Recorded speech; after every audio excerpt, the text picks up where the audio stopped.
Hello, I'm Milan Shravinsky and this is Break the Fake. They make them, we break them, and tell you everything you need to know.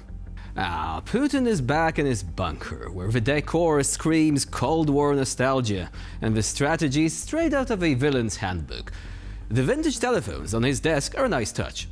Perhaps they are there to remind him of a time when threats like new and unstoppable missiles actually sounded intimidating, not like the ramblings of a man watching his empire slowly unravel. So what did the bunker-bound Tsar declare this time? Well, in a blink and you'll miss it address, Putin rattled off his latest grievances and threats. According to him, Ukraine and its Western allies have dared to strike Russian territory using American ATACMS and other long-range systems. His response? A successful test of a mysterious new missile called the Oreshnik, a name that sounds less like a weapon of mass destruction and more like a quirky snack brand, by the way. Well, apparently, this miracle of Russian engineering is unstoppable, much like the ruble's plunge into economic oblivion, probably. But the piece of resistance? Putin's warning that he's ready to unleash the Oreshnik on any nation allowing Ukraine to use long-range weapons. A bold threat, considering Russia's track record of bluster over action. After all, when the battlefield isn't going your way, why not move the goalposts, eh? The cherry on top? His kind promise to warn Ukrainians before further tests of this missile. How considerate, because nothing says humanitarian spirit quite like dropping bombs on a neighboring country after sending them a calendar invite. О тех событиях, которые происходят сегодня в зоне проведения специальной военной операции. А именно после применения по нашей территории дальнобойного оружия западного производства.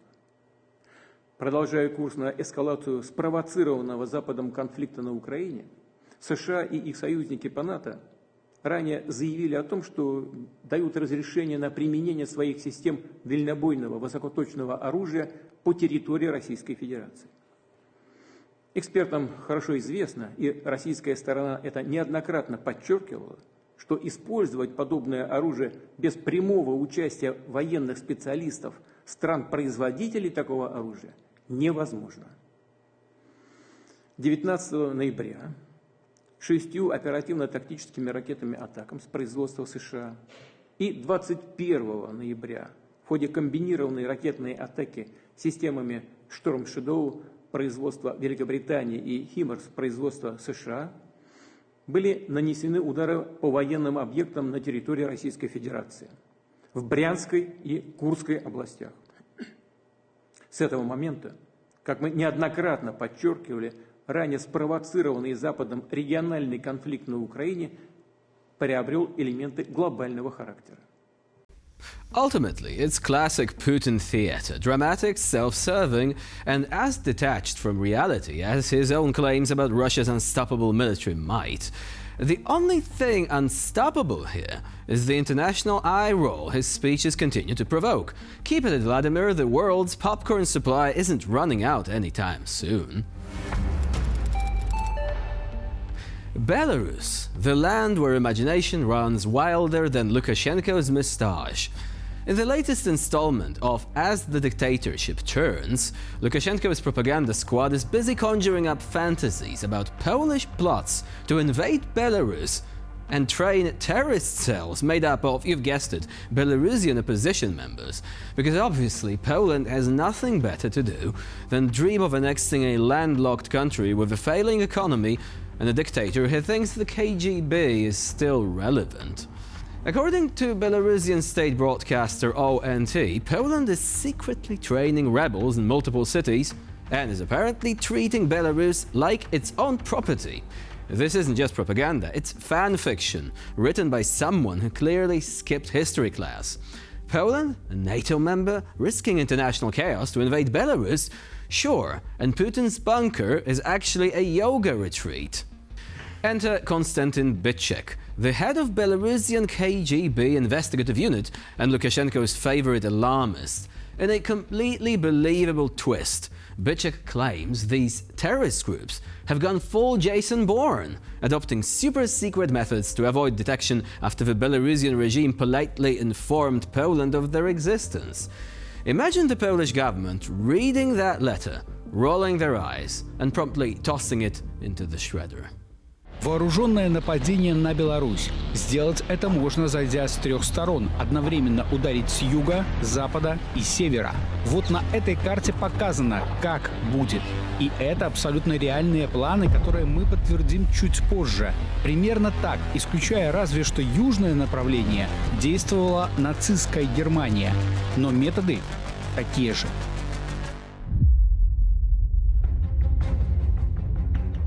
Календарное время другое, подходы те же. Сегодня именно в Польше, Украине и Литве при поддержке местных властей созданы боевые формирования. Их учат, тренируют, обкатывают перед главной задачей.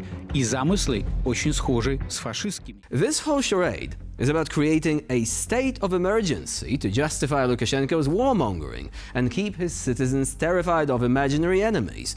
The irony? The biggest threat to Belarus isn't coming from across its borders, but from within. Lukashenko's paranoia and delusions of grandeur are more destabilizing than any mythical Polish conspiracy. Meanwhile, in Russia, Putin must be watching this circus with a mix of amusement and approval. After all, Lukashenko is the perfect sidekick, always ready to manufacture a crisis to distract from the real issues: economic stagnation, international isolation, and a general lack of competence. In the grand geopolitical theater, Belarus is the clown act, complete with unconvincing stunts and outdated props. But hey, at least it's mildly entertaining if you can stomach the second-hand embarrassment. Now it seems for a brief, glorious moment, Russia's chief propagandist Vladimir Solovyov found himself upstaged. The unexpected star? Serbian President Aleksandar Vučić, who delivered a performance straight out of the Kremlin playbook, warning the world of the wrath of Russia's so-called mighty empire. If there were an Oscar for best imitation of Russian propaganda, Vučić might just snatch the top prize. In his dramatic monologue, Vučić proclaimed, and I quote, "If anyone thinks they can strike anything they want on Russian territory with Western weapons without a response from Putin, you either don't know him or you're insane." Oh, Alexander, tell us how you really feel. Apparently Vučić knows Putin better than Putin's own inner circle, warning us all that the Kremlin is totally not bluffing this time. Really. We should all be trembling at the prospect of Russia defending itself with all kinds of weapons, whatever that means. Weaponized cringe springs to mind.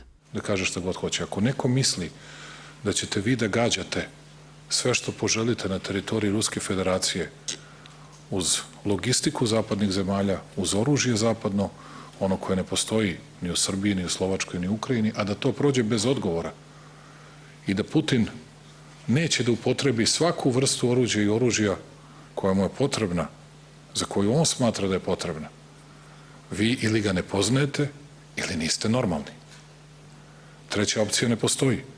Ja ga poznajem, mnogi će reći da sam lud, blesav, ovakav, onakav, nije problem, ali je dovoljno to da ga poznajem.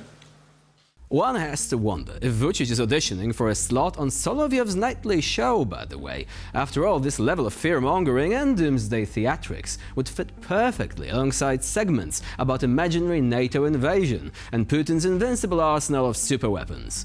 Perhaps Vučić is eyeing a lucrative second career in Russian state media. After all, Solovyov won't live forever, right? Well, let's be honest, the catastrophe Vučić warns about is already happening, and not because the West is supplying Ukraine with weapons. The real disaster is Russia's insistence on clinging to its imperial delusions, dragging along willing accomplices like Vučić for added drama. Meanwhile, Solovyov must be pacing in his studio, fuming that someone else is stealing his lines. Fear not, Vladimir, your throne, as the king of Kremlin absurdity, is safe. At least for now. Vučić is a worthy understudy, but he lacks your unique blend of paranoia and unintentional comedy. Also, note the complete lack of dictatorial drip. And with this, we conclude this episode of Break the Fake. Please stay with us here on TVP World for more latest news and updates. I'm Jan Bye for now.